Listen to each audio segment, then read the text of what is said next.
about that. Your discussion board on the aircraft brake scandal by Kermit Vanderveer is due.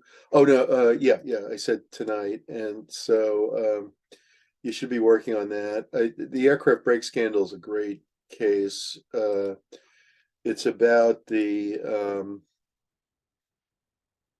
decision to move forward with a faulty brake, and the the young recent grad that was asked to test the brake was finding it didn't work, and he went to his superiors, and some of them in the department agreed it should be stopped, but BF Goodrich was so political that they couldn't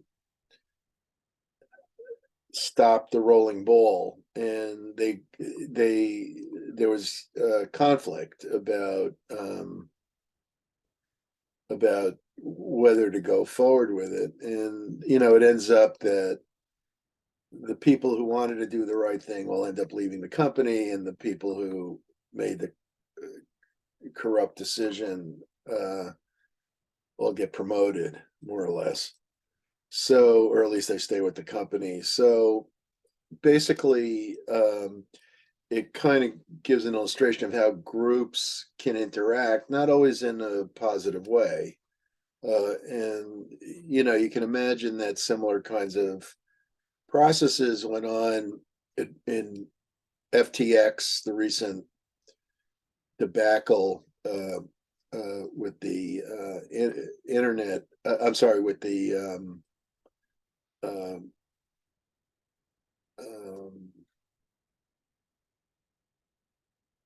cryptocurrency. I was thinking of the word cryptocurrency firm that that it was lending, and the corruption involved, and there were probably people objecting to it, but they got blown away or were ignored, and it was certainly true in Enron. If and I don't recall if the film went into uh, the protests that were made, but there were people at Enron who told them that they were in trouble and they had to change, and they were ignored or removed. There was a woman named Sharon Watkins who wrote blasted a memo to Ken Lay, uh, weeks before, and she was, they wanted to remove her. She was like, but there were other people who had warned of them like years earlier, and who were completely ignored or marginalized or fired. And the auditor at Arthur Anderson, who objected to what they were doing, he was removed. He was one of the most senior people at Arthur Anderson, and they marginalized him completely uh, over the protest. So, I mean, this is not at all unusual, the story in the aircraft brake scandal. It happens all the time. I saw it in the corporate world. It's usually not as dramatic as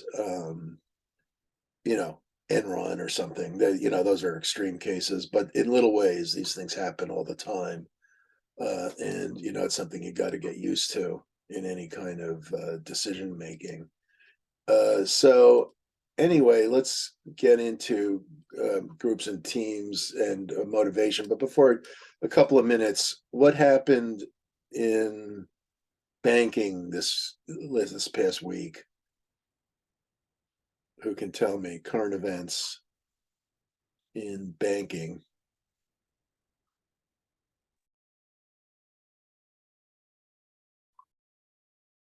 Anyone? How about Famita?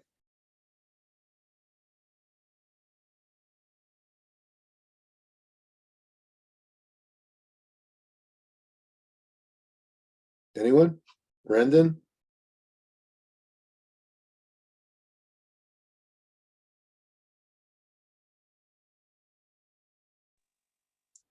Sorry, Professor. I have no idea. You have no idea. No one in the class, really? Is that right? I recommend, it's easy, just like once a day, just very quickly. You don't have to spend even 10 minutes on it. I wouldn't read the articles in detail. I mean, I do some very often, but just go to wsj.com.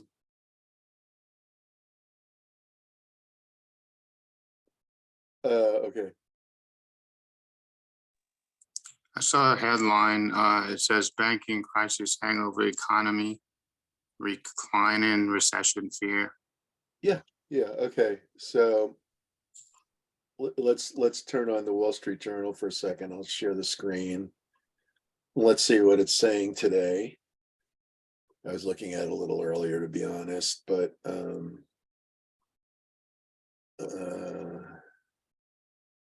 so all right. So basically, it's referring to the Credit Suisse deal, and if you haven't been following it, this may seem strange to you. The related publication Barron's, they're also owned by the Dow Jones and Murdoch at this point. Barron's says the UBS Credit Suisse deal creates wealth management titan, others stand to gain. I haven't read that piece yet, but what it's referring to, and it's critical, is that Credit Suisse was the fourth major bank to teeter on failure in the past week.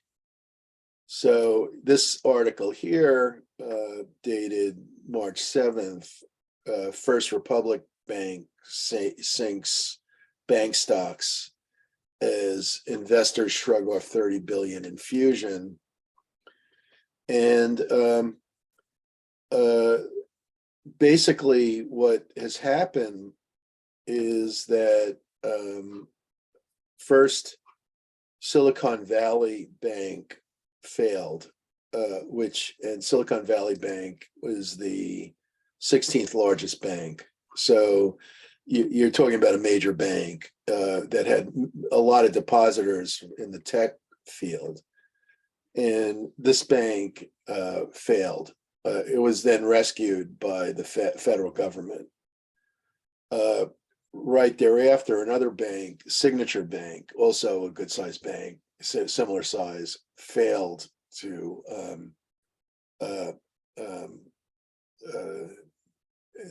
then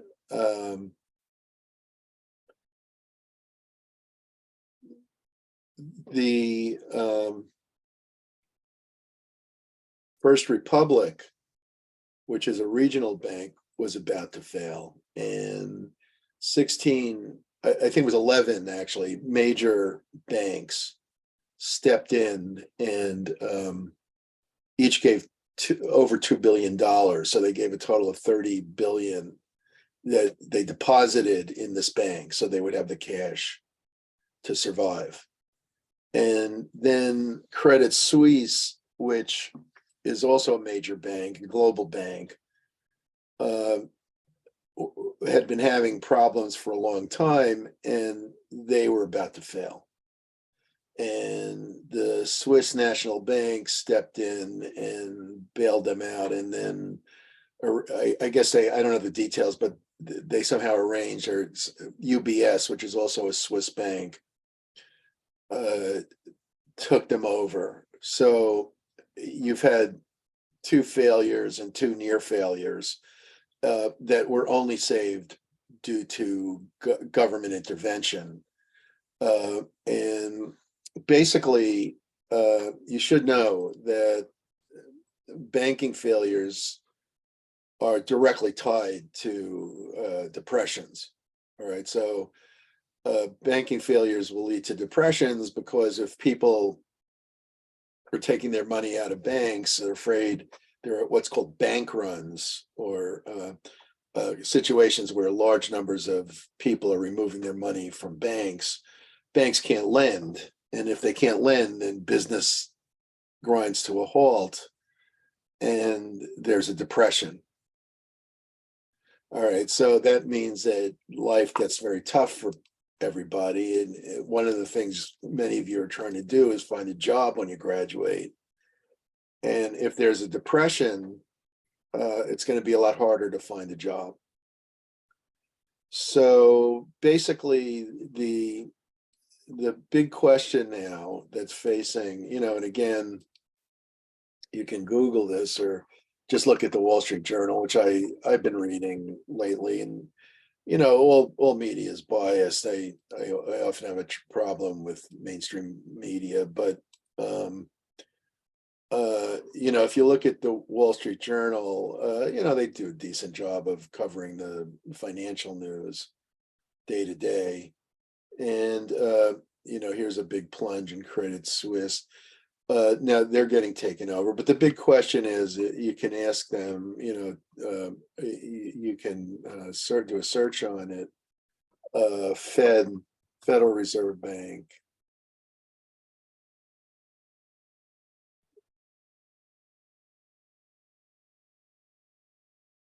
And I don't know what's going to come up. I haven't done this, but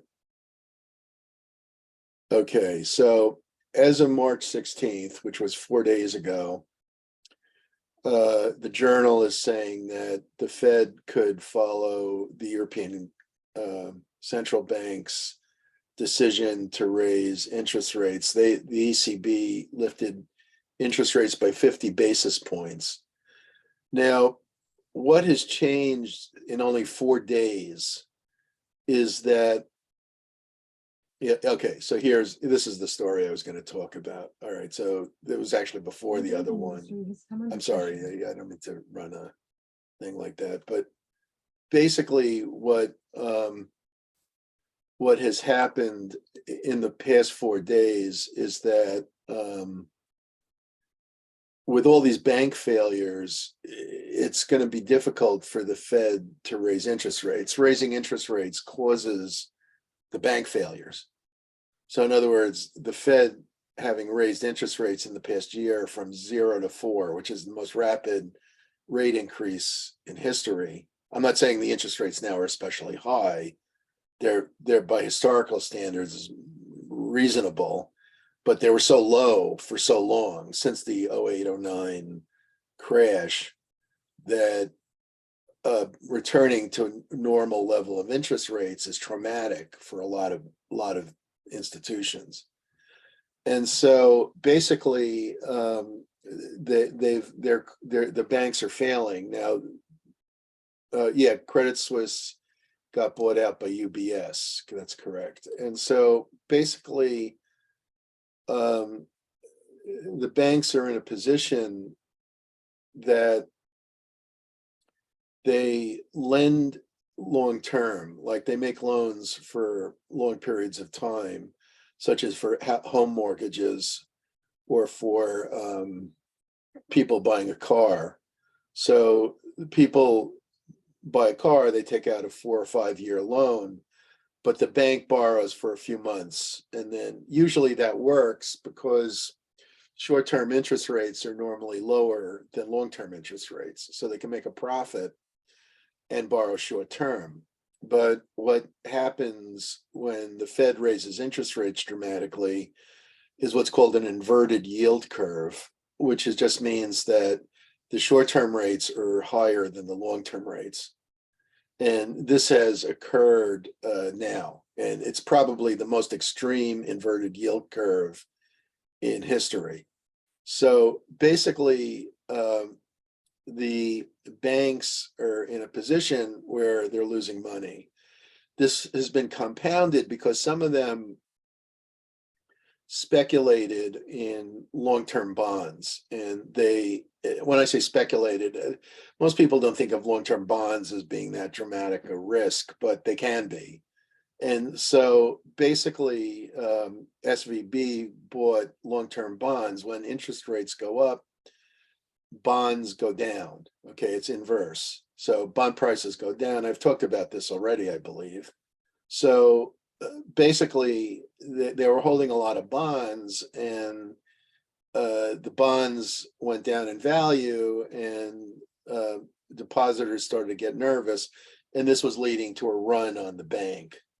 Okay, a run on a bank means that depositors start to withdraw their money because they're afraid the bank will collapse, and that causes the bank to collapse. Okay, so now you might say, why is that? And we can't cover everything in today because we have a lot of other things to do. But basically, there's a system called, and I'm showing you my whiteboard, fractional reserve banking. And basically, the idea of fractional reserve banking is that the banks hold reserves, let's say 10%, and then they lend out, if you deposit $1, they lend out 90%. So at any one time, they have 9 times the amount of loans that they have deposits. And so if depositors want their money back, they don't have the money. It's been all lent out in loans. And so if everyone comes and takes the money, the bank will collapse. All right, they just don't have the money. Now,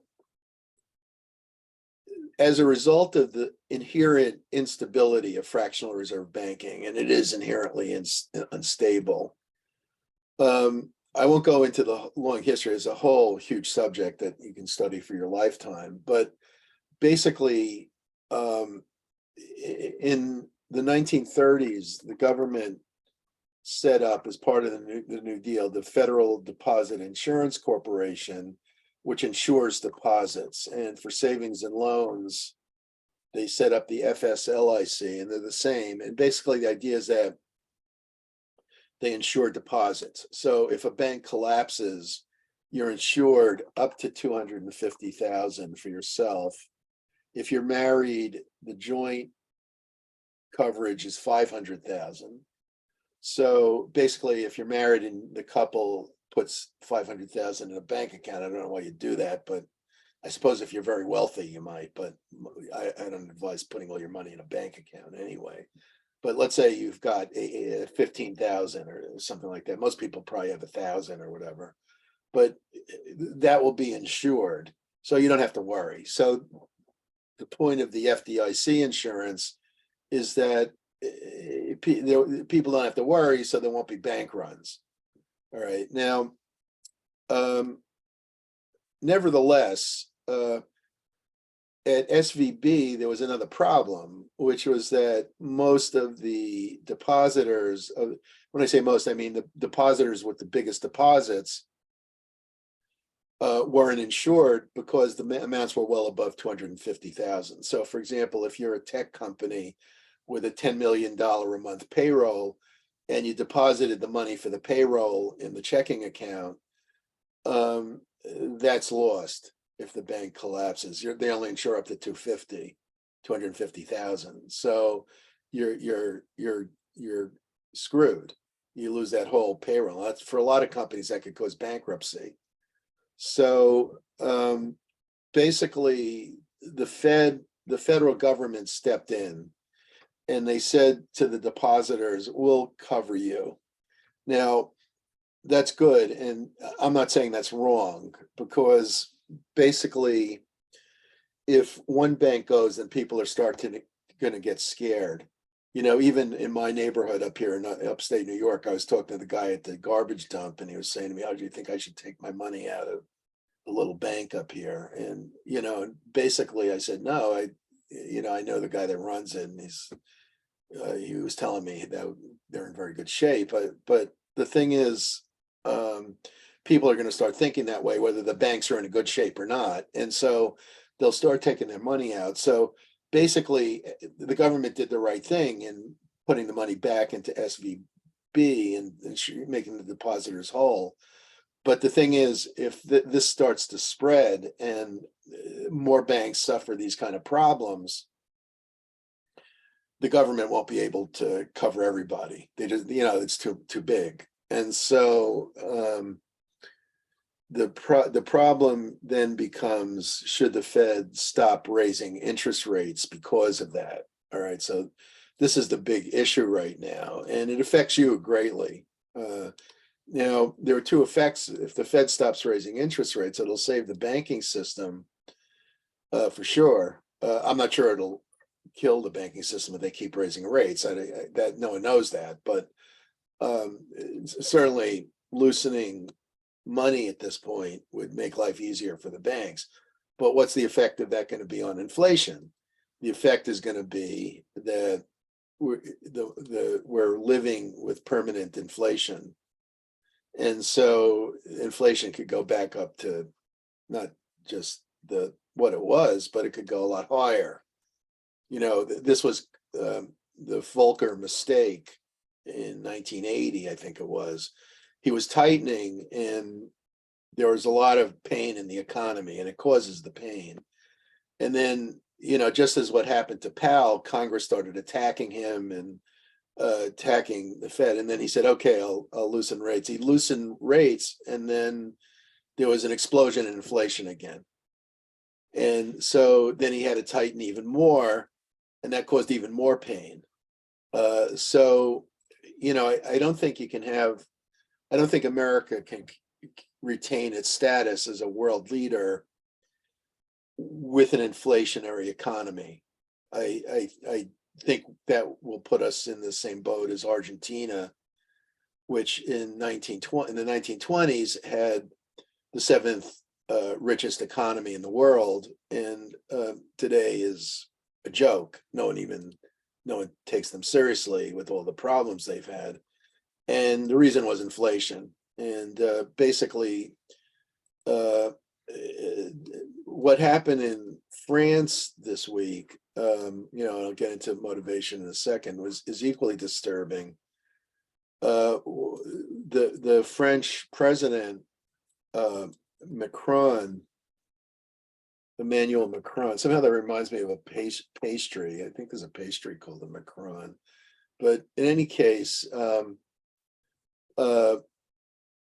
he in the French system, the president's allowed to make a decision, and then they can vote him out if they want. And he made a unilateral decision to raise the retirement age on the government pension plan from 62 to 64. And we're going to have to do that here eventually. Ours is 66 now, I think. And it's going to be boosted to 67 by law. It's already done. But that's not enough. We're going to probably boost it more. That's going to happen. But the response in France remember, they had 62, so they just raised it to 64, was riots. There have been riots in Paris and burning in the streets and all kinds of bedlam. So basically, this kind of thing can happen with inflation too.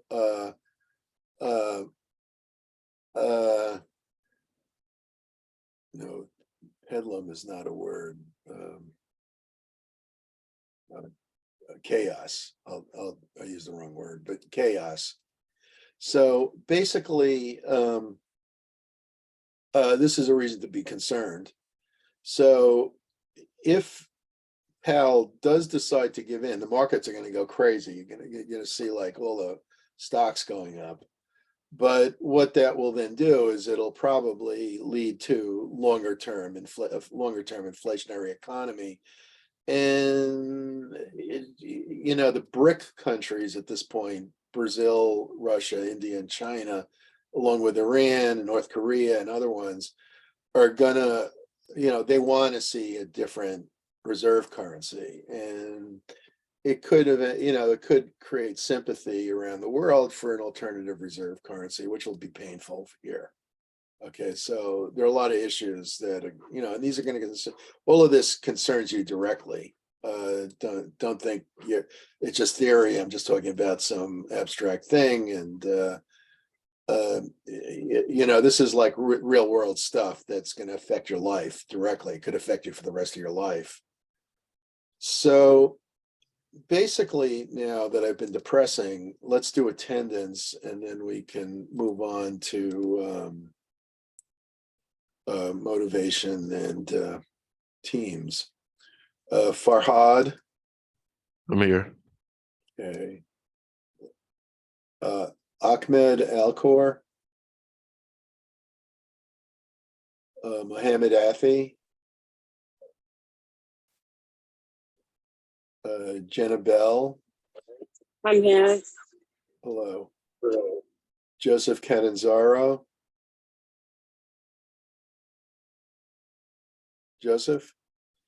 Jiamin Chen, I'm here. hello Jiamin.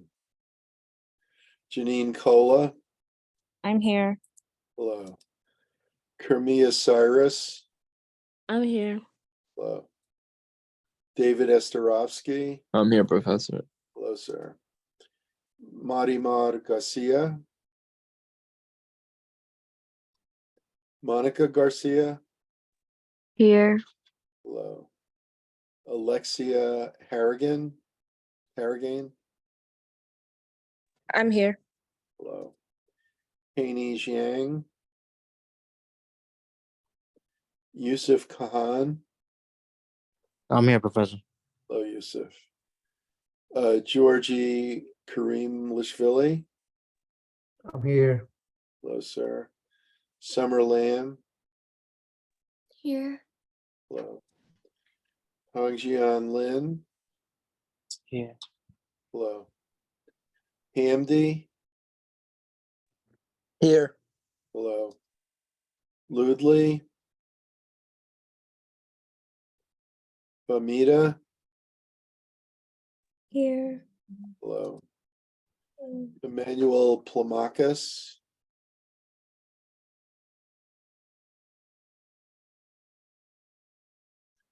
Here. Raquel, okay. Raquel Porteous, I'm here, Professor. Good morning. good morning, Raquel. Ji Shan Ruan,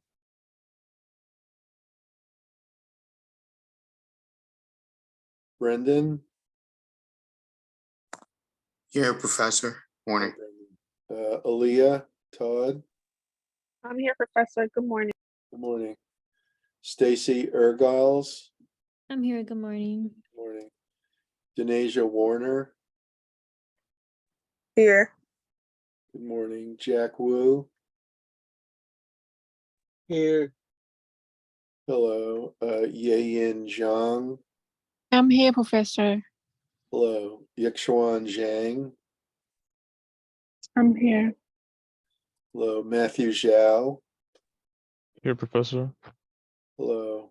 Taryn Sander, Good morning. hello. Christian Mendez, Janaya Pratt, Here. hello. Alexander, Hi, I'm here. hello. Jack Shrem, Here, Professor. hello. Okay. Ahmed Alcor, are you here? I'm here. Okay. Mohammed Afi, Joseph Catanzaro, I think that person he said that he got logged out from the school library Wi-Fi. oh dear. Joseph and Luda. Oh, okay. There might be at the waiting room right now, Professor, if you want to Oh, look. yeah, I see. Okay, yeah, got it. Okay. All right, I'll give them.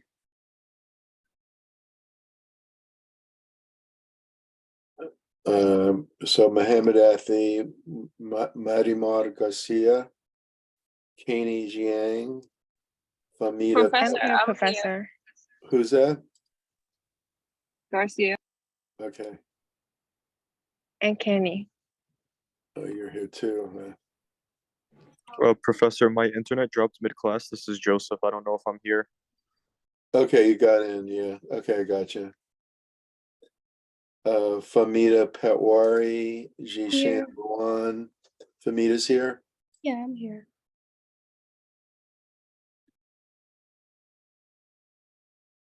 Jishan Ruan.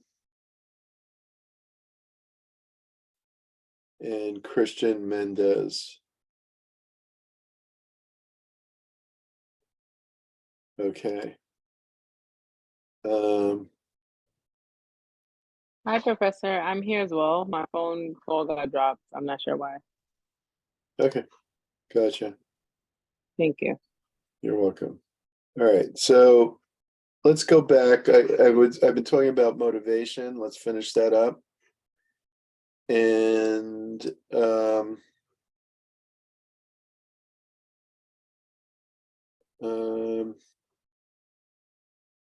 I had talked about the traditional theories of motivation, stuff like Maslow's hierarchy of needs and Hertzberg's two-factor theory, McClellan's need theory, that there are multiple needs. I also talked about content theories like self-determination theory, which includes cognitive evaluation theory, which argues, I think incorrectly, that rewards don't motivate.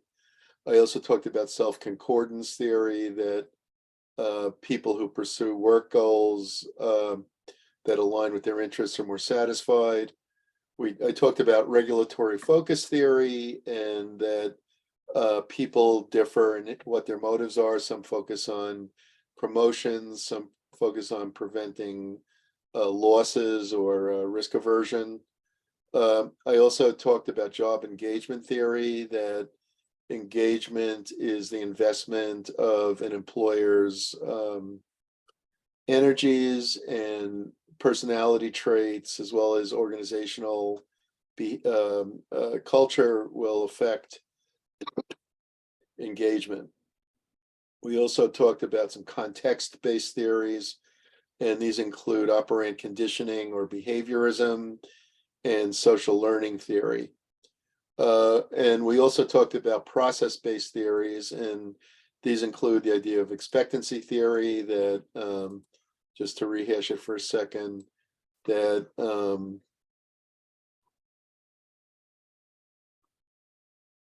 in expectancy theory,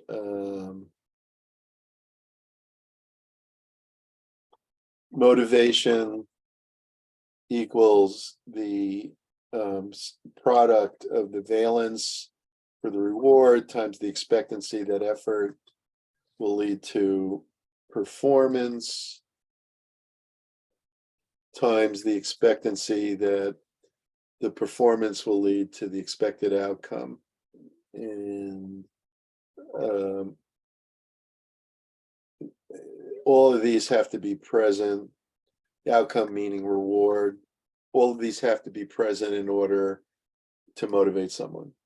Okay, so I also talked about goal setting theory, and I mentioned Locke and Latham and the important work they did studying the impressive effects of goals on performance. Difficult goals result in higher performance. So you want to make your goals difficult enough that you have a 50% chance of achieving them. Goals, if you're committed to goals, you're going to more likely be successful at achieving them. Focusing on a goal will help. Being uneasy about being evaluated might be might affect your performance. Goals affect simple tasks more strongly than difficult tasks.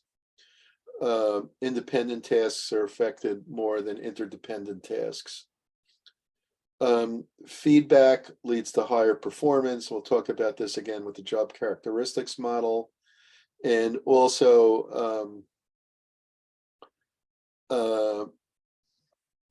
research suggests that there are positive outcomes for mastery orientation. So if you focus on mastering a task, you're going to be more successful than you will be if you focus on avoiding risk.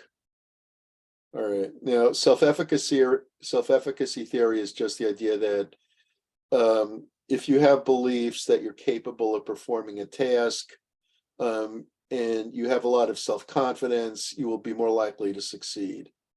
So positive thinking, self-efficacy creates a positive spiral in which those who have self-efficacy become more engaged. You want to increase your self-efficacy, and ways to do that are through working on your self-mastery, modeling others, reassuring, being reassured or reassuring others if you want to help others increase their self-efficacy, and persuading them verbally to have self-confidence. So basically, the basic thing is that self-help stuff works. That, in other words, if you make yourself feel you can do it, it's going to help you. And so this is very important. And I think the way people think has a lot to do with what they do in life. I mean, it's sort of tautological. Tautological meaning it's obvious, but basically, if you think that the only way you become rich is by doing something dishonest. A student in one of my other classes said she felt that anyone who's a billionaire is dishonest, and the only way you could become so is dishonest.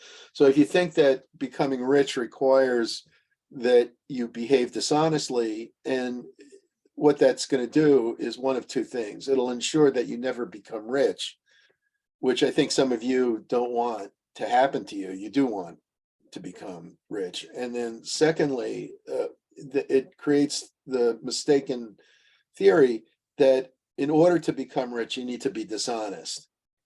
And so this hatred of people with more than we have, envy, results in a mindset that is self-destructive.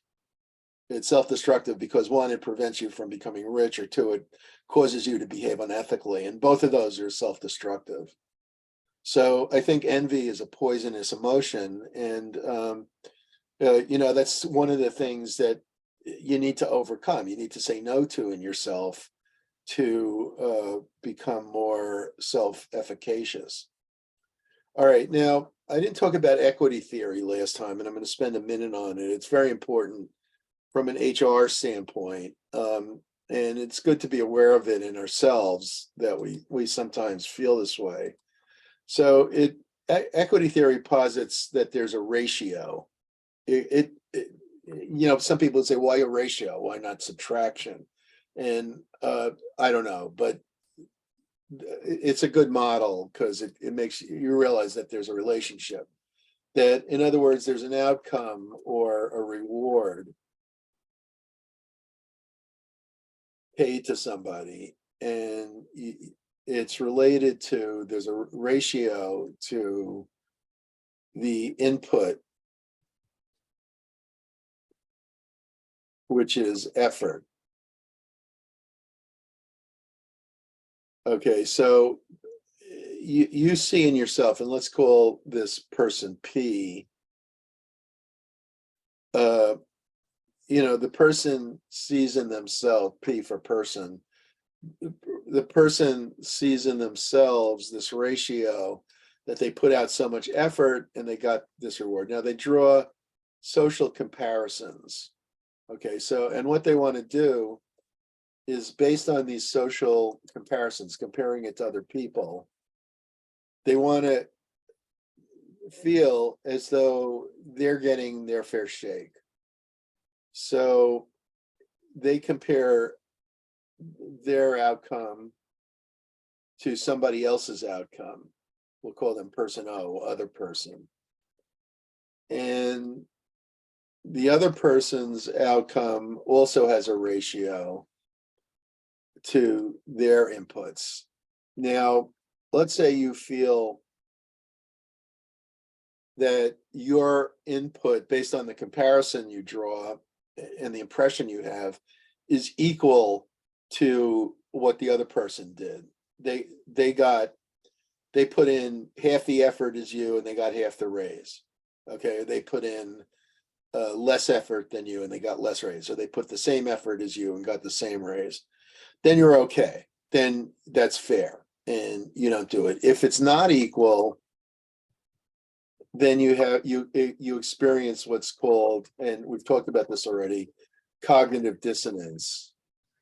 So cognitive dissonance means that you experience some kind of mental conflict. And the mental conflict is that there's a contradiction. You naturally expect to be treated fairly. If you're not treated fairly, then you get somehow demotivated. And the thing about cognitive dissonance is that it's never clear how someone will handle it. So one of the things you might do is quit. One of the things you might do is complain to your boss. One of the things you might do is work less hard. You might start a union, and so on. There are cases where people become violent, so-called going postal, where they become so angry they shoot their coworkers. Okay, so now, so moving into chapter 8. Chapter 8 gives a lot of practical applications of the material in chapter 7. And first among these is the job characteristics model, which is really just an upgrade of Hertzberg's two-factor theory. But it's a lot more testable. It's preferable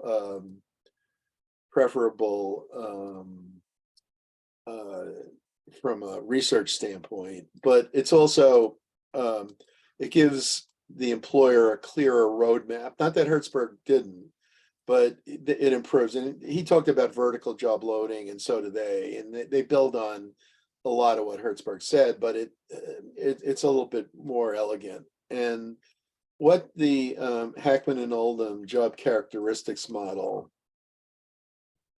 says is that there are 5 job dimensions, 5 core job dimensions that structure work, and they make work more or less motivating. And the 5 core job dimensions are, first of all, skill variety. So you're working on a lot of different kinds of skills and building your skills. Task identity, that you're working on a whole task. And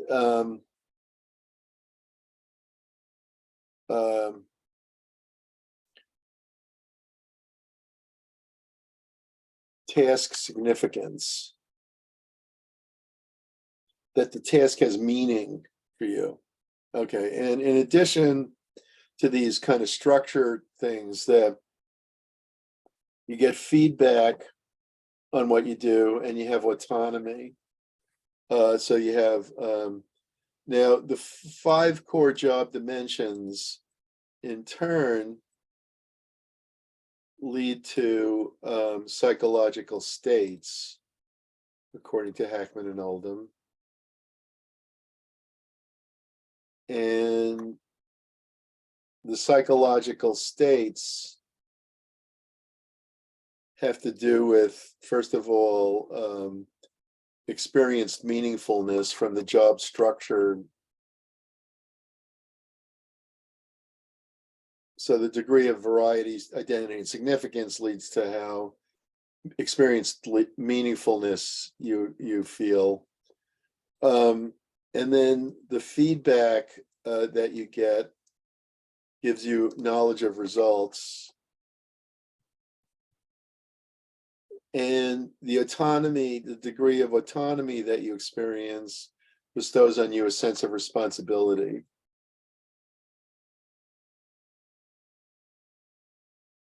Okay, so these psychological states in turn lead to behaviors. So there's objective outcomes. So for example, some of the things that are affected would be stuff like turnover, absenteeism,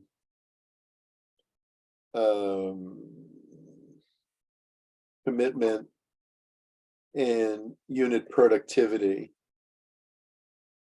It doesn't turn out that unit productivity can do much better than using scientific management methods, but job restructuring can improve the other things. So it's successful in a lot of contexts. And the way this came about was in the 1960s. I'm not saying it just came from this, but among the firms that experimented with it early on, and many American firms have experimented with this and found it to be useful early on, was the Swedish car companies, and Volvo, and at that time Saab, which no longer exists. My friend used to say they're a Saab story. But in any case, what the Swedish car companies did was they used this job restructuring to address the high turnover rates they were experiencing, because a lot of people were quitting. At that time, the Swedish economy had very high taxes and a high degree of wealth redistribution. And so the pay rates net of taxes working in a car company weren't that much higher than working in a store. And so people were leaving the car companies and going to the store. So what they did to make the work more meaningful, and it did help, was instead of working on an assembly line the way Henry Ford had set it up in ancient times, they restructured the work. And the Japanese do this now, so that people are working on a whole car. The Japanese may do part of a car, but they work together as a team working on a whole car. And basically, they so you assign a whole task to people. You have them develop skills in a lot of the different car building areas, and you open up feedback channels so that they hear from the people that consume what they've done. What, in other words, to further process what they've done, whether it's good or bad. You give autonomy to the team, and so you encourage a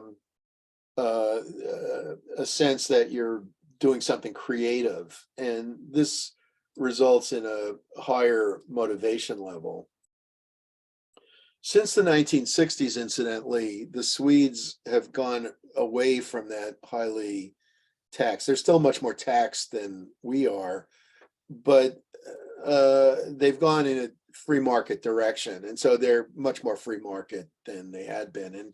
And some of the studies, there are different groups that rate how free market countries are. And they all conclude that the Scandinavian countries are roughly on a par with us as far as the degree of economic freedom.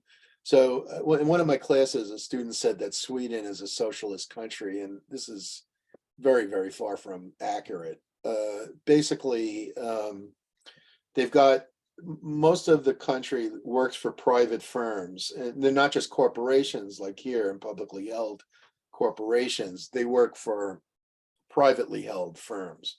So they've got very much a market economy. They've got a bigger public sector, but it's a third. But what the public sector does is largely what it does here, except they have more of it. So they do, like, welfare work and providing benefits and things like that, social work and all that kind of stuff.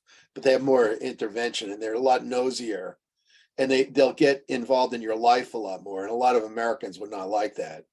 So, for example, they'll take your children away if they don't think you're doing a good job. They're much more authoritarian than we are. But, saying that their economy is socialist is very far from reality. They've got in the Forbes list of 2,000 major corporations, 26 are Swedish. So they've got a number of major firms, but more of their economy is in privately held firms. But you see the cost of the high taxes there, and their taxes are much higher than ours, is that a lot of their most talented people leave. So basically, Ingmar Bergman, who is one of the great film directors of all time, and undoubtedly the greatest Swedish filmmaker of all time, left Sweden in the 1970s. He chose to live elsewhere, and their richest and most successful firm, IKEA, left Sweden. So Ingvar Kamprad, the founder of IKEA, who was basically worth about 60 billion, chose to move to Switzerland, and he took the firm with him. So,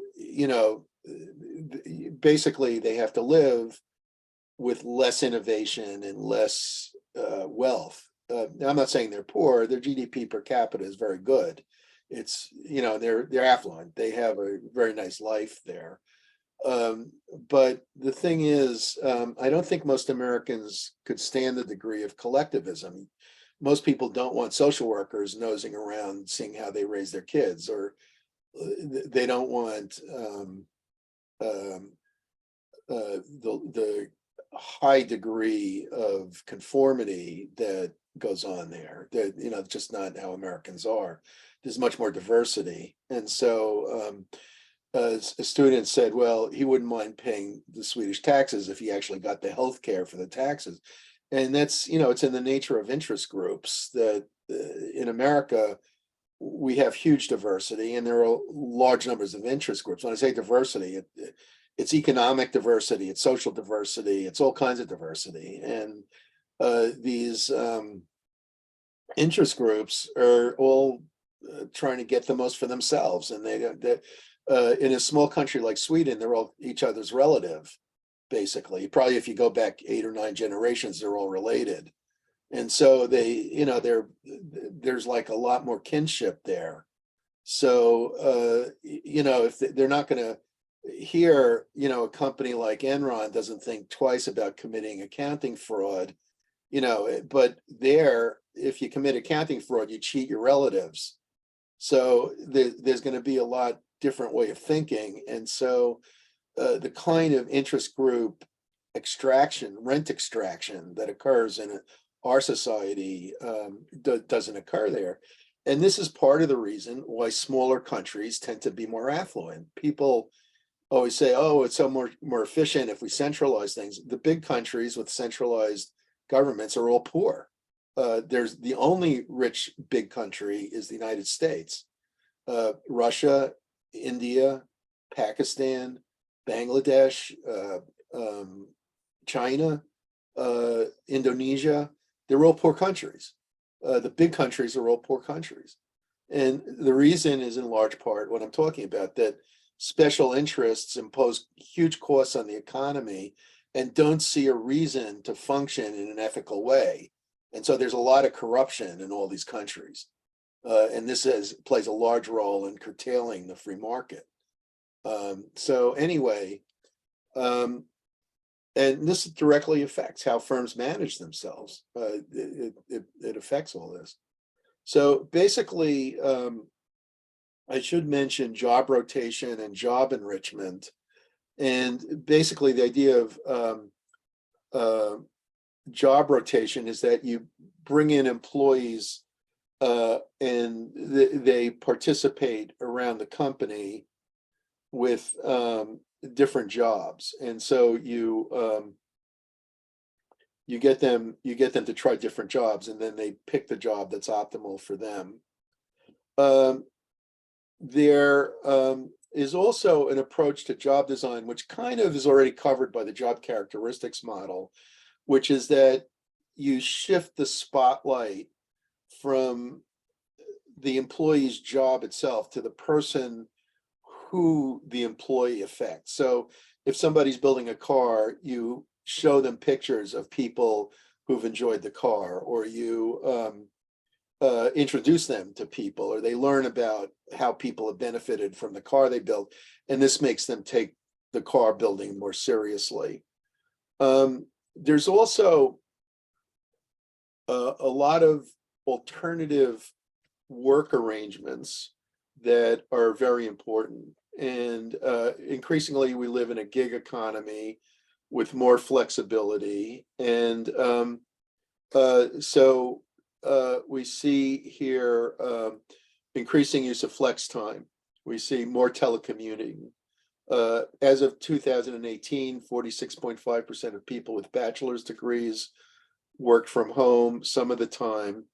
And studies show that if like 25% of time is spent at telecommuting, it doesn't hurt productivity. It may if it's increased from that.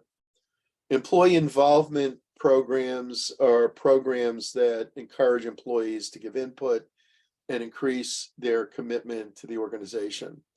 Participative management and employee representation, such as exists in Germany in the co-determination, Mitbestimmung, it's called, that these plans allow employees to play a role in the firm decision-making formally or informally.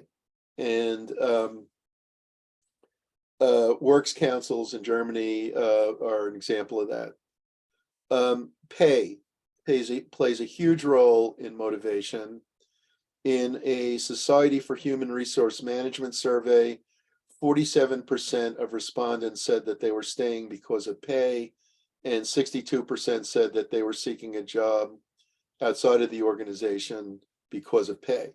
So this directly contradicts the Alfie Kohn and the cognitive evaluation theory I talked about, that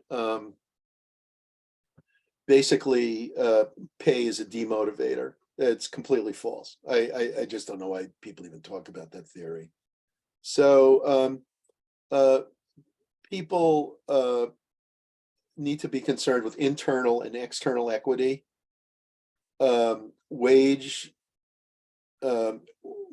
Internal equity means that you make comparisons within the firm. External equity means that you make comparisons with other companies and people you know at home. And basically, equity theory applies to both. All right.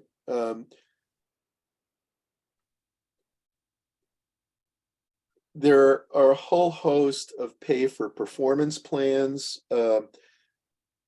In the US, there's probably a little more emphasis on pay for performance than elsewhere.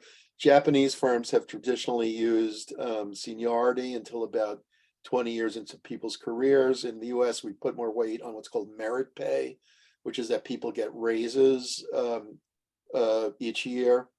But globally, about 85% of firms use some form of pay for performance. So it's becoming fairly universal, and probably because of US influence. A combination of organizational based pay for performance, unit, subdivision based, and individual based is used in different countries. Different countries have different legal requirements. That has to be understood too. Piece rates are a kind of incentive. Basically, you're paid by the piece, and you produce more, you get higher pay. You have to be very careful of unanticipated consequences of incentives. If you tell a salesman, I'm going to reward you for more sales, but not for customer service, they're going to focus all their time on more sales and not on customer service. 53% of companies give bonuses. Usually performance is rewarded at the end of a period, and there's some kind of lump sum payment. Sometimes they can be deferred. Profit sharing plans are plans where employees get a cut of the profits. Most companies have 401k plans that, although they pay the money out of accumulated profits, they don't base it on current profits. So the amount stays constant because there's always enough accumulated profit to pay a fixed level. And so most 401k plans don't vary with company performance, but a lot of companies do have real profit sharing plans where the profit is used to drive the compensation. ESOPs, employee stock ownership plans, can be useful as a motivator. The problem there is it's important for firms not to confuse pension plans and ESOPs. The problem at Enron, as we discussed, was that one of the things was that they told the employees to invest in Enron stock, and this hurt the employees. So you don't want that to happen.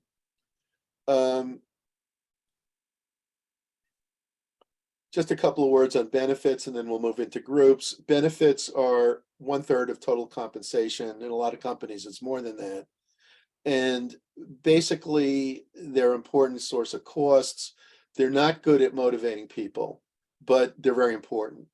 So basically, companies have experimented with flexible benefits. And the idea of flexible benefits is that employees get different choices, different possible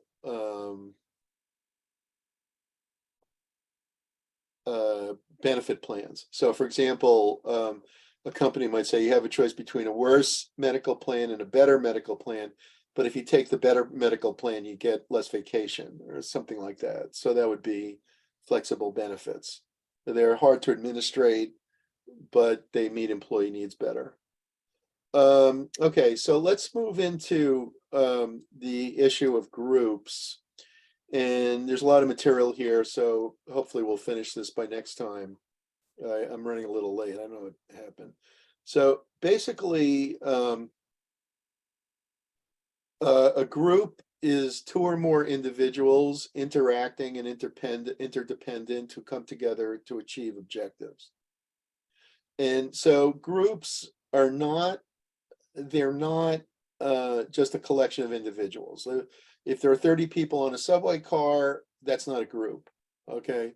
They're interacting, they're interdependent, and they have objectives. So there's some reason for the group to exist.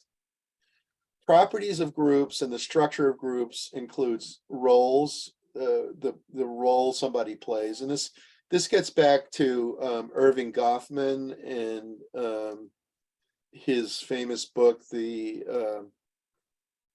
Presentation of Self in Everyday Life. And he argues that humanity is like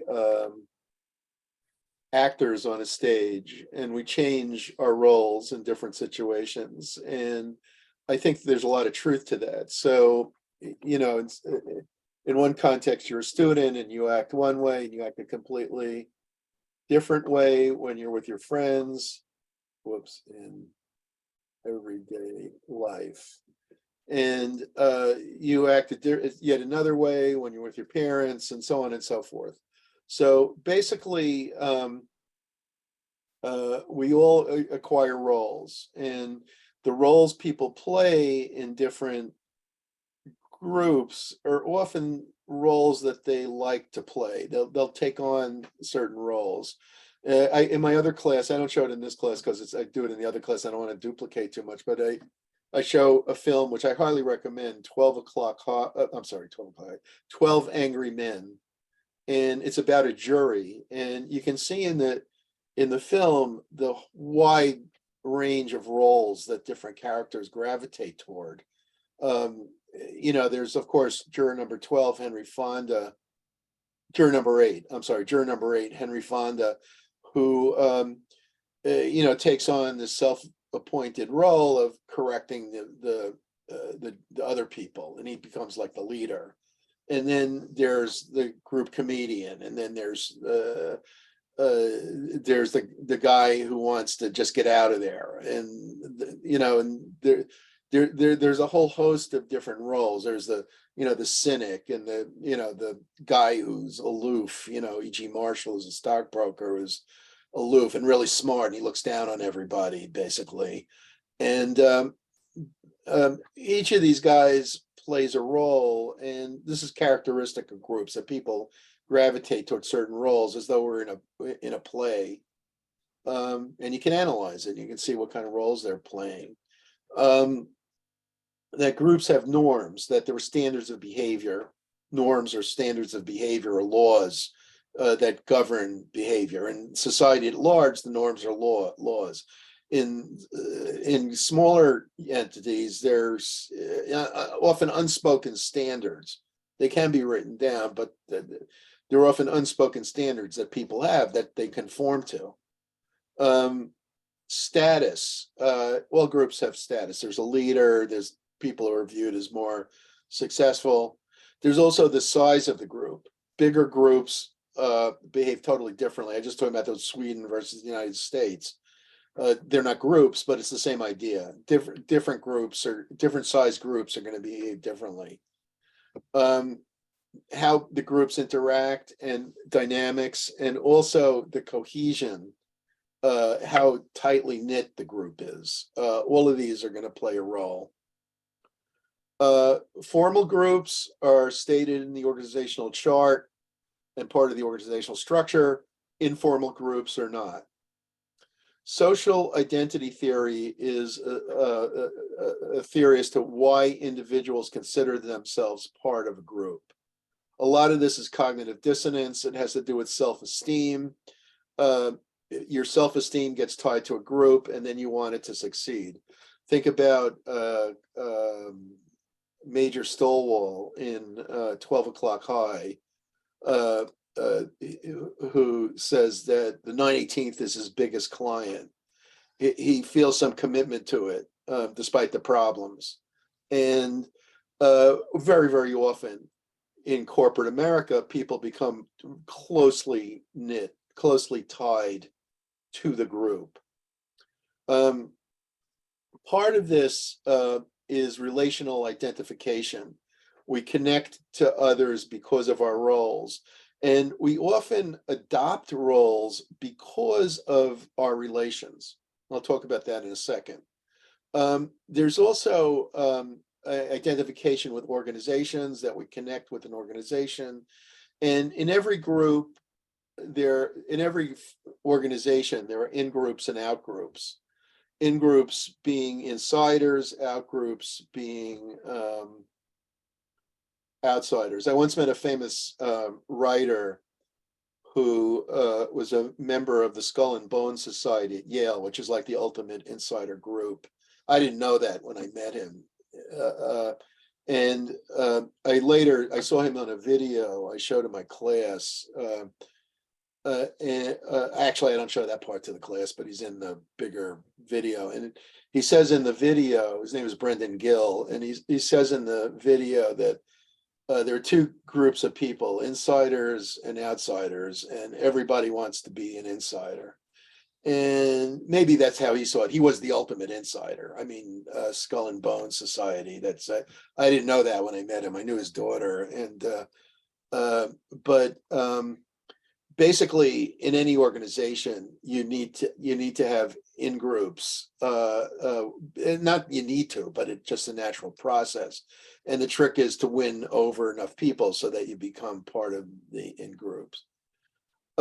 Group decision making. I'm going to talk about two models: the punctuated equilibrium model and the alternative model. The punctuated equilibrium model is just the idea that when groups get together, like you get together with a group of your fellow students to solve a problem for your course, you might have a series of meetings, and the group functions in a punctuated manner, which means there's shifts.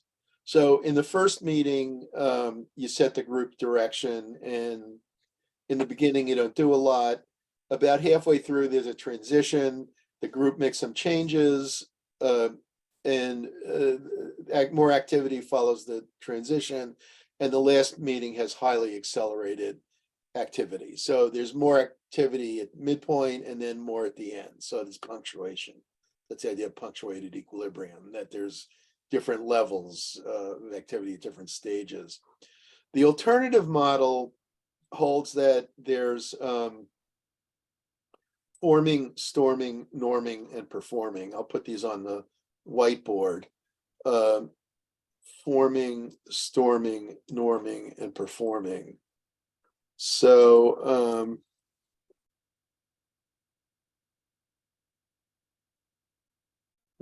just lost the what's going on with this. Forming, storming, norming, and performing. Okay. In the forming stage, people introduce each other. They talk about what the problem is. They talk about the weather. In the storming stage, there's some conflict over how to make the decision, what the goal is, who the leaders are, what roles people play. In the norming stage, norms are established, standards are established, ways of functioning are established. And then in the performing stage, the group actually gets the job done. I don't think there's a conflict between the punctuated equilibrium model and the alternative model. I think the punctuated equilibrium model is a narrower kind of thing, and it may be temporally more testable. Sometimes these things become popular with social scientists because they can actually test them. If you watch the movie 12 Angry Men, you see very clearly the alternative model: forming, storming, norming, and performing.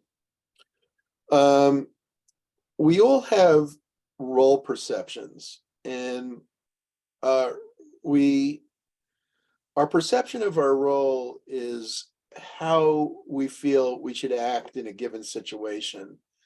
And our role expectation is how others believe you to act. And if we perceive others to have certain expectations about our role, we're going to sort of gravitate towards that role.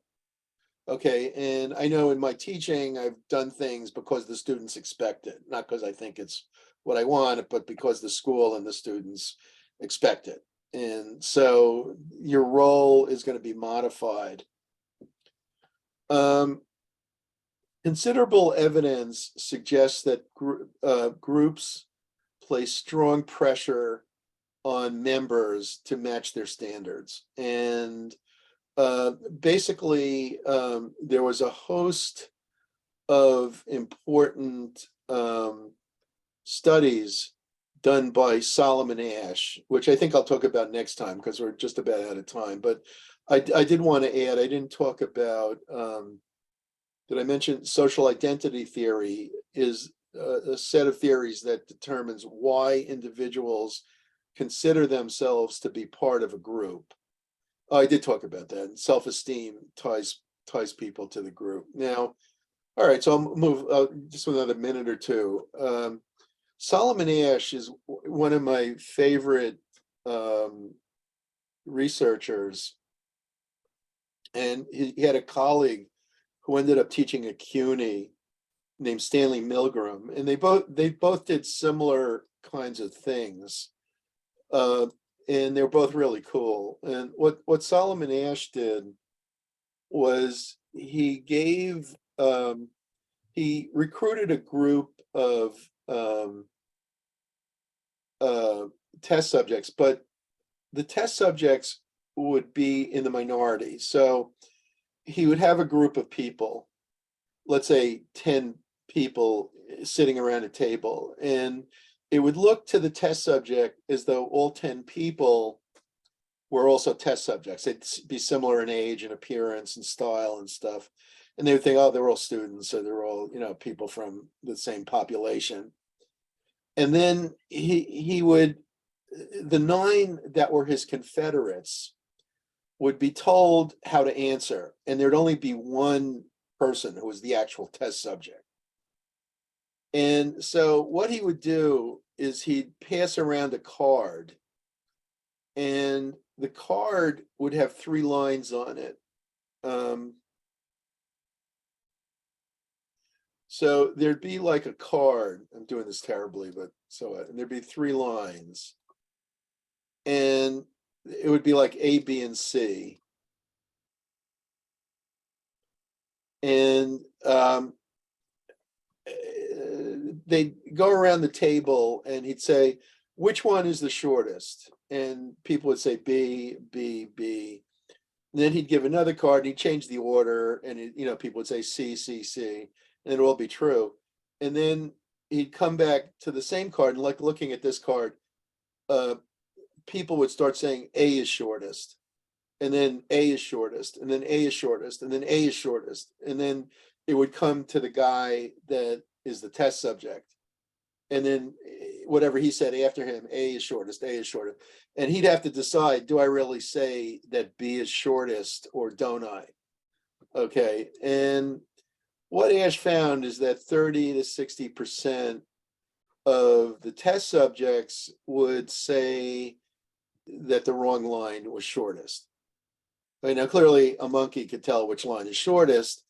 And so basically what these people were doing was just conforming. And he showed, and we'll pick this up next time because we're out of time, he showed that conformity pressure is extraordinarily powerful, and it will make people to do incredibly stupid things.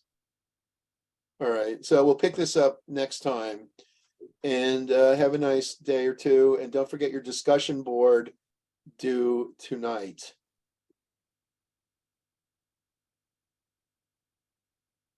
Have a good one.